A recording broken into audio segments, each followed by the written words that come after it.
All right, the next feature we're going to look at in Dreamweaver is something called Quick Edit.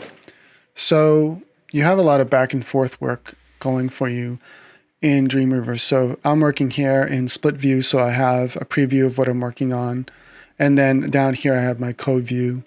But where are my styles? Well, my styles, I can access them in the CSS Designer.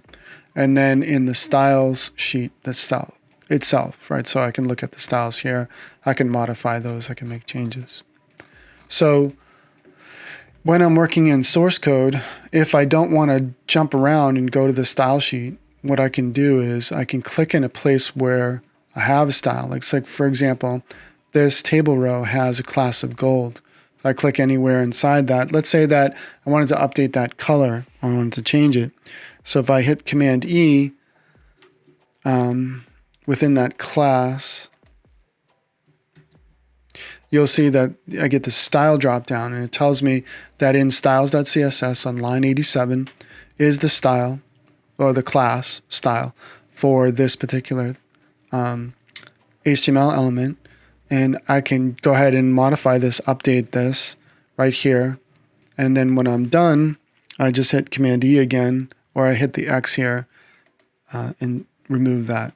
So you can do that anywhere inside the code. If you're inside the code in a place where there's no styles, let's say, for example, if I go into here and I'm on this section and I hit Command E, it says no quick edit available for your current cursor position. So it tells you where you are.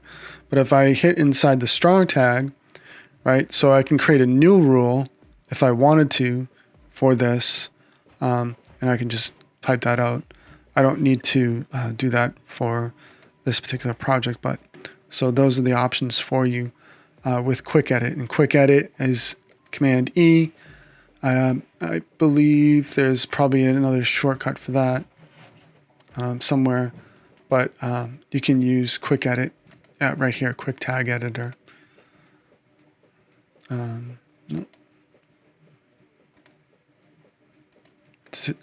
So you can use Quick Edit to get in and out of code and do things quickly.